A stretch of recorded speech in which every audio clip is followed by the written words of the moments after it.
Good morning. There are three school resource officers assigned to the Preble Quadrant. Those officers began to investigate some social media communications that students were bringing to their attention of fights that may occur within the school area. They didn't have time to investigate the validity or the seriousness of these, but they had to take everything on its face and take precautionary measures to make sure that no one would be harmed in the schools and this wouldn't spill out into the community. So they communicated to our patrol division, and that's why you saw a big contingent of officers outside the school on Friday. We had no specific threats of what was going to occur, and we didn't have time to try and vet those threats to see, how serious they were going to be or the validity of them. We needed to ensure that the students were safe. As far as the investigation goes, we did have a disturbance that occurred on Thursday outside of the school. We had officers in place almost simultaneously to this disturbance.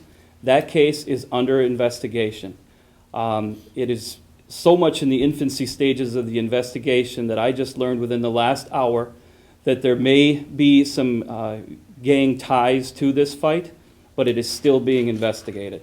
We did not have any concrete information that this involved gangs at the time when this occurred and over the weekend. It's not until this last hour, hour and a half that that information came to us. We are still talking to students. We are still talking to staff. We are still talking to witnesses. There's people coming forward for information for us for this investigation.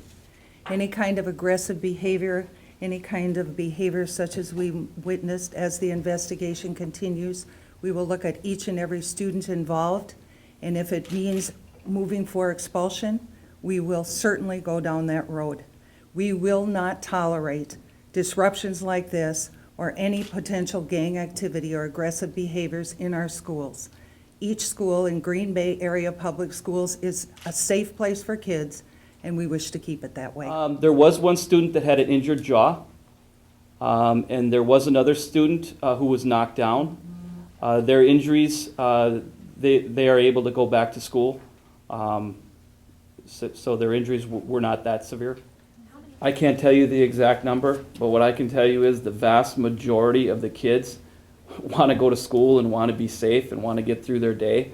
I was there the entire day, and seeing the look on the kids' faces, I mean, they just want to be in school, and they want to feel safe in school. It's a very, very small number. Kept coming in, and so the difficulty with some of it with social media was verifying, the credibility of that information. So preventative measures were taking, and officers are in the Green Bay Police Department equipped with a rifle, and so some information came in that, again, we had to look at on its surface, hey, is this credible or not? But let's make some preventative measures. We know there's an activity going on at the school.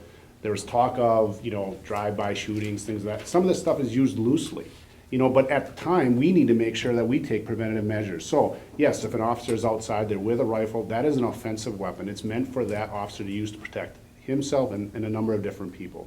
God forbid something like that would happen at our school system, but if it should, even with that information not necessarily being totally credible, we want to make sure they're equipped with whatever they need to make sure that should something happen, they're prepared for it.